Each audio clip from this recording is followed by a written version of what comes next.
back for another episode, and it's the last one with Easter eggs. Yes, we are talking all things Easter. We have so much Easter fun, starting with some absolutely wild Easter traditions. If you are putting together Easter traditions in your house, this is hilarious. Plus, we've got parents in the news. Plus, we've got Easter eggs from Shrek that are absolutely hilarious, so stick around for more.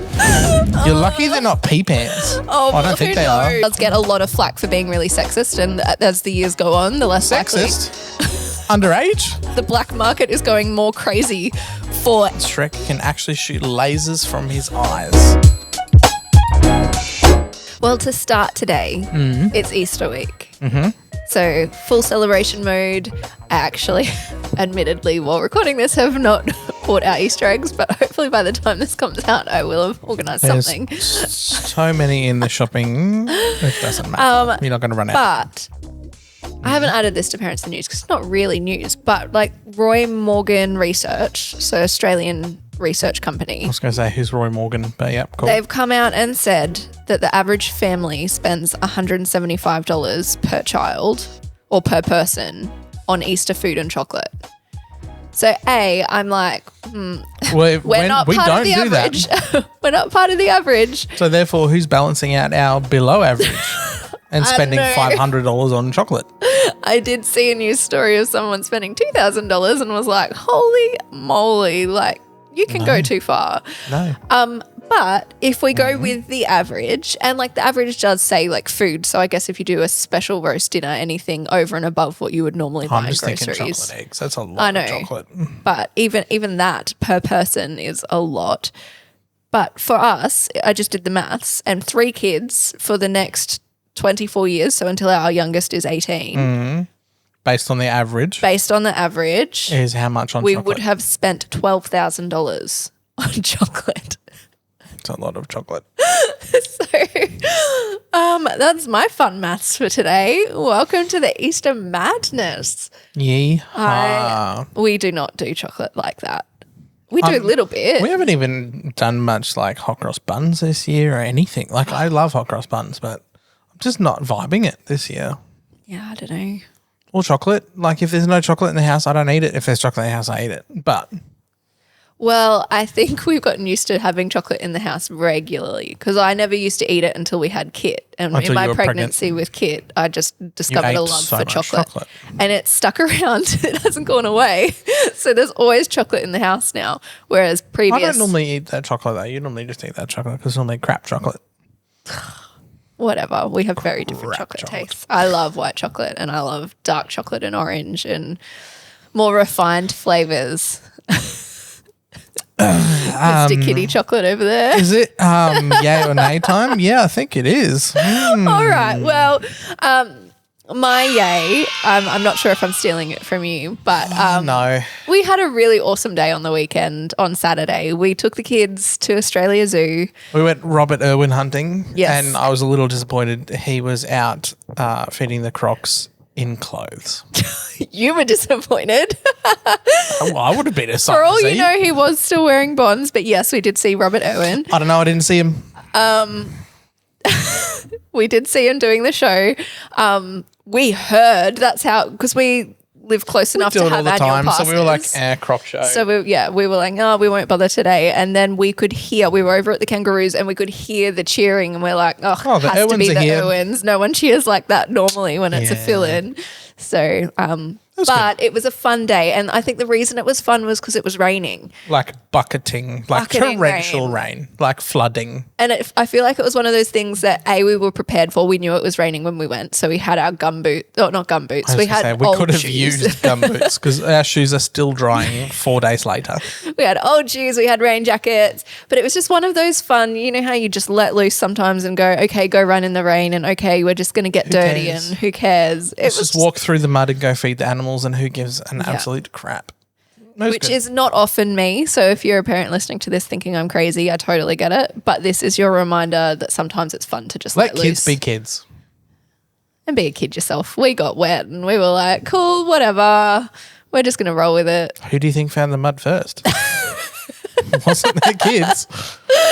So that was my yay. My nay. Are you ready? You have a prop. I have a prop.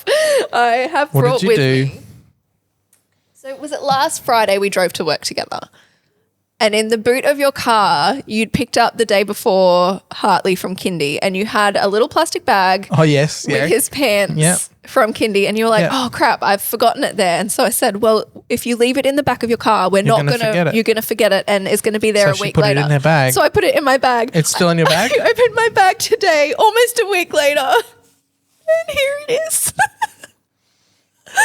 You're lucky they're not pee pants. Oh, I don't think they are. I don't know. I'm well, if your bag scared to open the bag. If your bag doesn't stink. Well, thankfully that bag is tied. The plastic one's tied really tight. Yeah, but they don't. It still seeps through. Yeah. So looks like we both were going to forget for a week. Doesn't matter. I feel like I could have done a better job. There was no hope. I feel like I could have done a better job because I emptied my boot on the weekend. Oh, the pants were doomed. I would have seen it. The fans that were in the boot at the same time are still in the boot. Yeah. But that's because it's been so freaking cold. We haven't needed them. Stuff goes into the abyss. Is that your yay, is it? We're hitting cooler weather here. It is my yay. Because I love cold weather. It's lovely. Our international listeners are probably doing the opposite because... Oh, yeah, it's warming up for all the Northern Hemisphere peoples. Yes, but for us it's finally cooling off. I've been freezing at night at 21 degrees. I pulled out in long sleeve, like long pajamas. I pulled out my doona and poor Kit last night because I thought it was freezing. Put him in his flannel pajamas and everything, and then while he was trying to go to sleep, you could see he was just sweating. I was like, "Oh, poor kid! If he could speak, he'd be like, Mum, what are you doing to me? It's so hot." I'm still either wearing only like 50% pajamas, either tops or bottoms, like optional. It's lovely. Anyway. I am built for Queensland. We have covered this before. What's your name? My nay is the southern change of weather. Sudden change of weather. There's coughs and snot, and it's disgusting because the bodies are like, it's cold all of a sudden and everyone's getting sick. And I don't like it. Hate it. All the kids are coughing. Nothing says I love you more than a big snot smoosh on your face in the morning. That's right, I changed my shirt. I had like big from the baby this morning at like 3 o'clock. It's disgusting. And they're not even sick. That's the hard part because then people see snotty kids. It's like a little bit snotty. Yeah, they're not sick though. They run around. Their noses just run all of the time. And they have a little cough. Whoop, they do. Yeah. Well, we are in like full Easter mode. And so this is not super parenting related, except that I'm a parent. No, one of Beck's things is not parenting related. What a shocker. It's parenting adjacent. No, I'm not even claiming parenting adjacent with this. I just liked it and I'm a parent. So, well, actually, no. Okay, we now enter the part of the show where Beck tells some random ass facts. Actually, though, although I do still have parents in the news for after this. No. This like family life and having kids brings you to a time where you are thinking about traditions and what are the traditions we're starting. We have things in Australia that are really normal to us, like our Easter hat parades is a school thing that often happens. But yeah. Your Easter egg hunts. Apparently, I did see our Easter chocolate bilbies are a bit odd. So for American listeners, they probably think our Easter bilbies are weird. Yeah, well, we just eat Easter egg bunnies. Cadbury does. Well, Easter instead egg of bunnies, though, we do bilbies. Do we? They're everywhere. That's like... No. Okay, I will like... You mean the Lindt or the whatever it is? No, no one like, eats Lindt chocolate. We're That's famous gross. for them, though. It's all over the internet. Australia has weird bilby chocolate. Cadbury chocolate is the only chocolate on Easter. I'm sorry. No, I'm also prefacing this with the fact that you don't buy Easter eggs. Your mum has always bought you Easter eggs. And they're always Cadbury. And then since we've moved into adult life, I've done the Easter egg shopping. So. And they're always Cadbury because I don't eat Lindt because it's gross. So you live in your own little Cadbury bubble. But Australians do bilby chocolate. Well, it got me thinking of like what are the weird traditions out there. And there are some wild, absolutely wild Easter traditions. Let's get on to it then. So let's... I highlighted this one for you because I knew you'd make that face. You can read this one. Check Easter whipping. Basically, boys will make whips out of pussy willow sticks and they will whip girls lightly to symbolically make them fertile. Women will thank them by giving them fresh decorated eggs. I promise this is a real thing because when I read it, I was like, no, someone's made that up for this like list. And then I went and had a look. I just want to know about You want to know what pussy willow sticks are? and then whipping the girls lightly and then making them fertile, symbolically making them fertile, and then getting decorated fresh eggs. It's like a symbolic thing that they do. Oh, the eggs. Yeah, the eggs and the eggs. Yep, sure. Yeah. So the willow sticks, they turn into like a rattly thing. Wow. Yeah.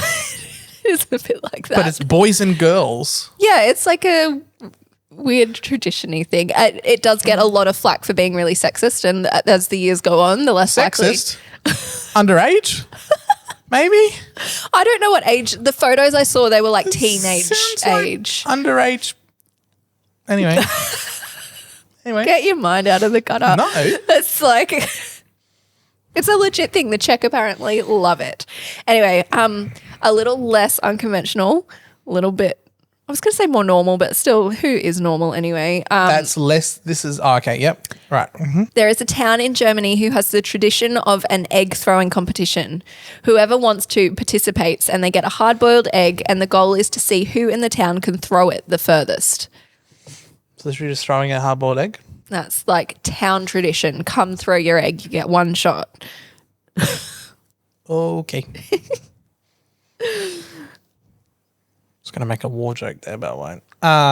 In Russia, Easter is not complete without butter lambs. They're quite literally lambs molded out of butter, symbolic of Christ the Lamb. Do you see my photos? You're going to have to put the photos on for whoever's watching. OneNote won't let me not open. Oh, here. Please ensure that you open files. Oh, yeah, true. They're I could legit. zoom, couldn't I? Yeah, duh. They're legit lambs carved out of butter. Look, and all different. One is a lamb. One looks more like a skinned chicken, a defeathered chicken. Look, there are lots of them because I have tried to double check all of this so we're not like just spreading randomness. Anyway. There's so many photos, so many different ones. Should Google it. It's quite funny. There's a French town where Easter Monday is spent creating an omelette out of over 15,000 eggs in a giant pan. It serves over 2,000 people. The story goes that Napoleon Bonaparte visited the area and enjoyed the eggs so much that he asked for a giant omelette to be prepared for his troops. And now it's an Easter tradition. I do love a good omelette.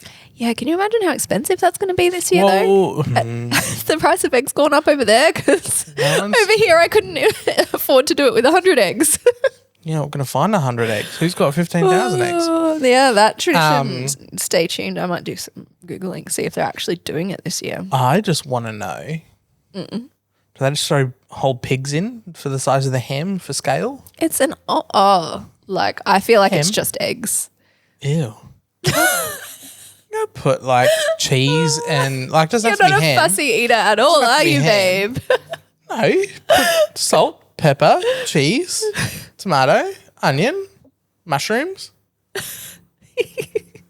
You're not low Salt and maintenance pepper. at all. Bit extra cheese. Oh man. All right, one more for you. Greeks have a fun but dangerous one. They have rocket wars on Easter. See, this is my type of one. They have two rival churches on hilltops 400 meters from each other, and they use homemade fireworks to try and hit the opponent's church bell tower. It's not just one off either. They fire thousands of fireworks toward each other while their services are held. Oh. Apparently, both churches in nearby buildings have to be boarded up with protective metal sheets. And it's one thing to hear about it, but this is one you're going to have to put photos over because it is legit. Click the link. I've done it. It's legit. Oh, it looks like you couldn't walk out in the streets while this is happening. It is like serious. I thought it had to be made up, but from what I can tell online, it looks pretty legit. And while their Easter services are being held, you wouldn't want to be late to church that day. or just Get have taken out by a rocket. Or just have PTSD from anything else. So there's some fun Easter traditions you can try and work into your that's pretty hardcore. Easter this year. I like that. That's pretty hardcore. I'm really happy with our Easter egg hunts. Anyway.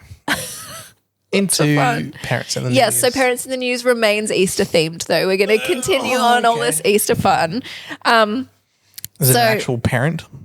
This one's actually not. It's just one that I liked. Chocolatiers have created the world's largest cream egg, and it's the same height as an emperor penguin. It is 3 feet tall and 45 kilos, and it took the Cadbury World workers 2 days to handcraft. This is off the back of their Christmas project last year, where they made what looked like a whole roast dinner complete with roast potatoes, carrots, Brussels sprouts, and gravy completely out of chocolate. Yum. It looks so yum. Cadbury chocolate. I will say it's got nothing on Marie Gouchon and his chocolate work. Is that the dude who's on TikTok? Yes. Who makes all the chocolate animals Glorious and things? chocolate. But the cream egg is like legit cream egg. And holy moly, I would love to just sit and shove my face into it. Nah. Nah. Oh, I get one this time. Yeah, I'm giving you one. I'll share.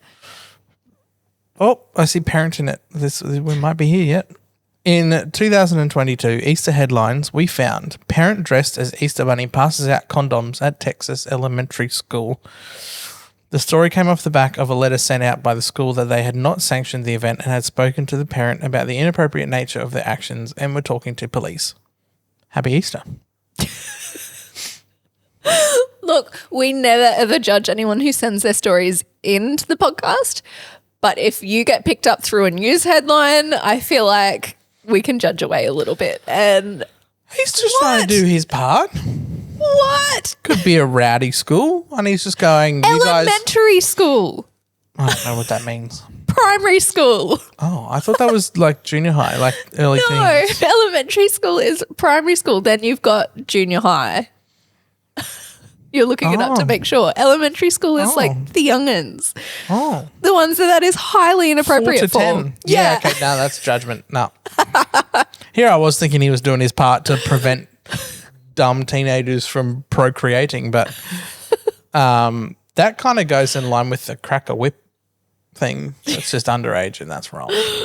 And also the wrong symbolism. Isn't the symbolism of Easter meant to be around fertility and life and new life? And here we are handing out condoms. But anyway, that's the least of my worries with that story.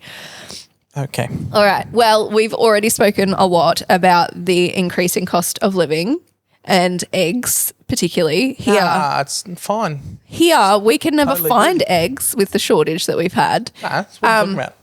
Well, last week we shared the story that, like in the news, it was parents were using potatoes instead of eggs to paint and do your Easter crafty stuff.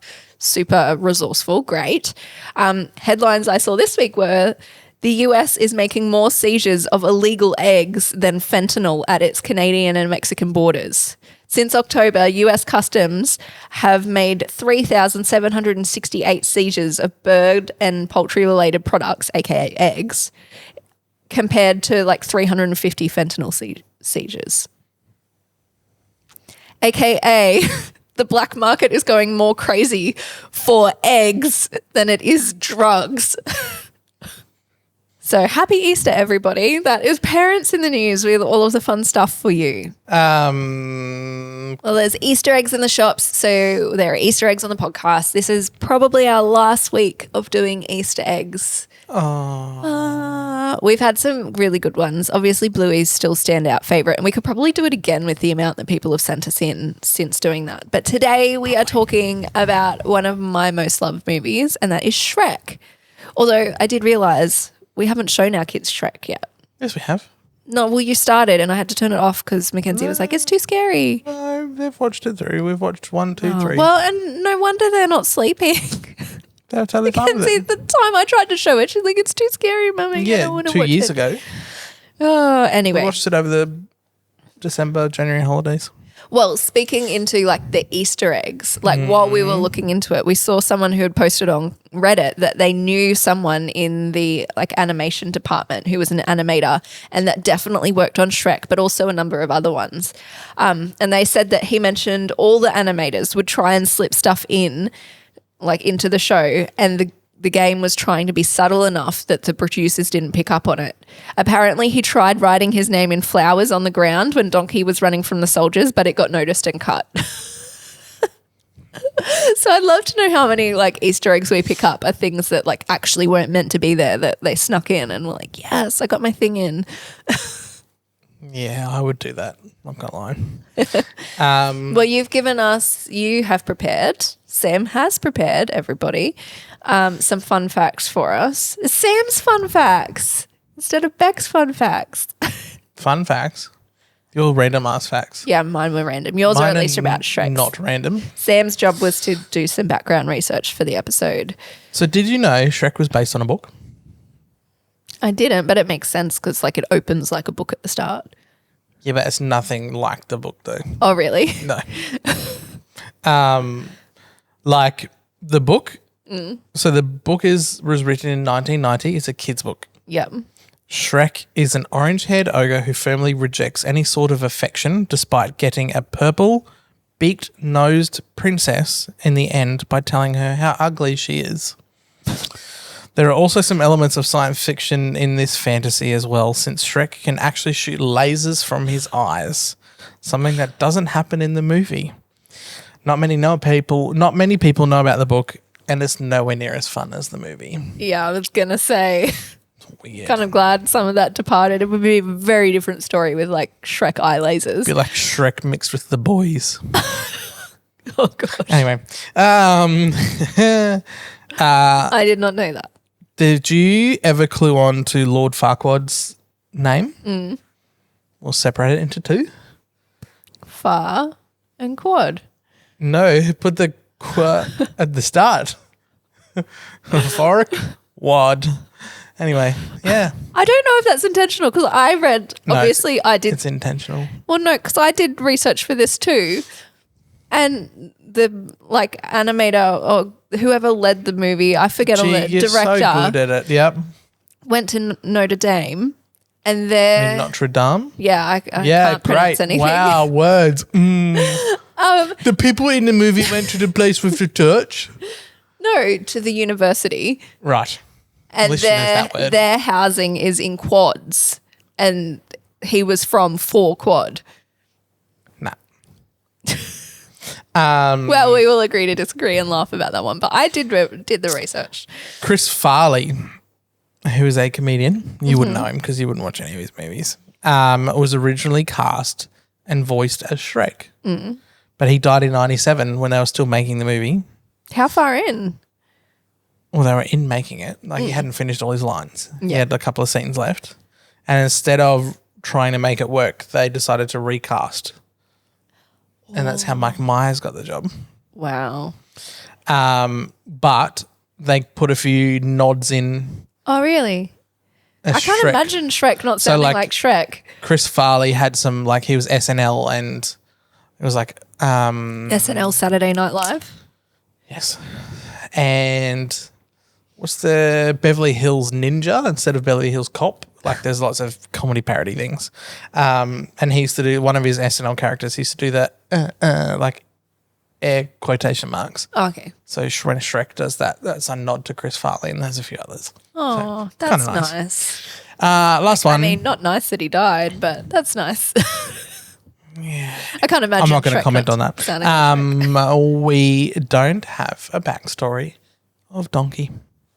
There's no backstory. Where did it come from? You tell me. I want one now. I know. So I said, we need one. DreamWorks. We need There's one. a whole potential. Oh my gosh, you could have a whole thing. Yep. Hey, Wow. it needs to be a donkey movie.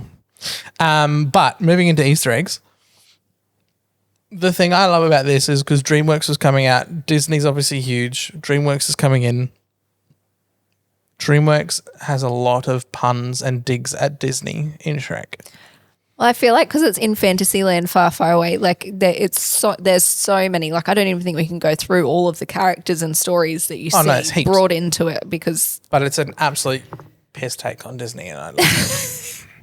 So like... I didn't even think that a lot of those characters are actually Disney and this is a whole other company. I'm gonna skip down to the bottom one. Duloc, like Duloc is a perfect place. It's a piss take on Disney. Oh. Like Disneyland.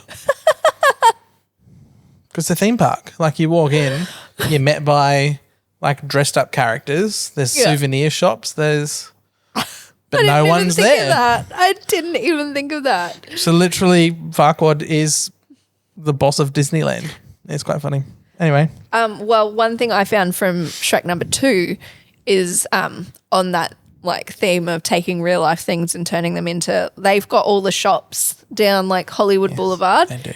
And they've got, what do I have here? Versace, Burger Prince, Farbuck Coffee, Gap Queen, Epiphany and Co., Baskin Robin Hood, Tower of London Records, and Banana Kingdom. Yeah. That would have had heaps of fun. Like, who got to be in this brainstorming session and how do I get in one like this for my job? That's so cool. Would have had so much fun. So cool. Couple of Disney digs. Peter Pan trying to sell Tinkerbell. Geppetto trying to sell Pinocchio. Another random one. Farquaad turned. I don't know if anyone notices this. There's a scene in Farquaad's castle where there's a bear rug, and it's Mama Bear from like when they're trying to sell all the things. Yeah. You see them at the start all together. And then you see the rug, and it's clearly the bear. And then there's a scene around the campfire later on, around like in the swamp where it's just the dad and the kid bear. It's so sad. Mother bear is a frog. Is a what? Is a frog. A fluffy rug. Cool. I always love when they bring active stuff into it. Donkey yells in one of the scenes, "Kick it to the curb, don't mess with me, I'm the Stairmaster." That's a nod to the Nutty Professor where Eddie Murphy yells, he literally yells, I'm the Stairmaster. Yeah, I remember that. It's a good scene. I love it when they do stuff like that with the actors. Well, they did it with Fiona as well. Well, because when you see her come out and do the fighting, she does like Matrix moves. Oh, yeah. That's like all the pop culture thing. And she does another one from Street Fighter, which is a game. But it's also like the Matrixy sci-fi kung fu thing is also homage to her role as in Charlie's Angels. Oh, of course. Yeah. Well, while Shrek is saving Fiona from the dragon's castle, they run through a kitchen past a cookbook that is open to a nightly treats recipe. And it has, you know how you see in kitchens like the different cuts of beef and where it comes from? It's got a picture of a knight like with the body parts all spread out, like, and it's called choice cuts. It's got like the arms and the legs and that. That's bad. Someone had fun. Farquaad. There's a few bits of it. So there's like the whole like him in bed drinking a martini with not much clothes on and going, mirror, mirror on the wall, show me Princess Fiona. And the mirror's like, okay. That's a bit and then dirty. the photo comes up and he's like, oh. And it's be like, but then if you look behind him, like up on the wall behind his head, it's a photo of him looking at himself in like the Birth of Venus, like the whole, like an old photo homage thing, but it's weird because it's him in his bedroom. So they're just talking to how self-obsessed he is. It's not even out in the public. It's just in his bedroom. Yeah. Well, one hidden one in Shrek number 2 that I thought was hilarious was if you zoom in on the signs in the bar that I think they're singing in, or like there's a few scenes in the bar. If you zoom in, you can see they've got the sign "No one underage XXI served," aka 21, but Roman numerals, which, you know, kind of funny. But then if you zoom right in, the next sign under it says, "We reserve the right to behead anyone." Brilliant. I'm sure there's a few bars over here that would probably love that too. Yep. After 1 p.m. 1 a.m. Pigs. 3 pigs. Wear 3 hats. All representative of what they choose for their houses. Oh, I didn't pick up on that. Is there a brick hat? One has a straw hat or masonry hat. One has a construction hat and one has a masonry style hat. Yeah. Clever. Lots of fun had. And then last one, the donkey, the dragon. I love dragon and donkey. just the dragon. Okay. The chase through the castle is a nod to Jurassic Park's T-Rex scene of chasing the car. Ah. And then when she comes through the glass and eats Farquaad, Yeah. it's another nod to Jurassic Park with the toilet scene where it's like and it eats the dude off the toilet. I don't remember Jurassic Park that well, so I will trust you. It's good. I know Sam's like hanging out to show the boys Jurassic Park. That's like All they want is dinosaurs. And I'm like, I have dinosaurs. I can't show you dinosaurs. Actually, no, lies. I have shown them dinosaurs. when they were young enough to not remember it. Now Hartley's But- old enough that would actually petrify him. Yes, anyway. Yeah, but that's it. Cool. All right, well, make sure you are following us on socials. We share all of the highlights there. And if you've listened this far, we would really, really appreciate it if wherever you're watching, you could show us some love. That means if you're on YouTube, like this video and make sure you've subscribed to the channel. If you are on Spotify, rate the podcast, Apple Podcasts, review it. Wherever you are, just show us a little bit of love and check out our socials to share this with your friends. You can send them your favorite stories, the best bits, the highlights. And that's where you'll see other questions and places where you can get involved. I regularly put out the call for stories and questions and polls that you can get involved with. So check that out and we will see you next week. Bye.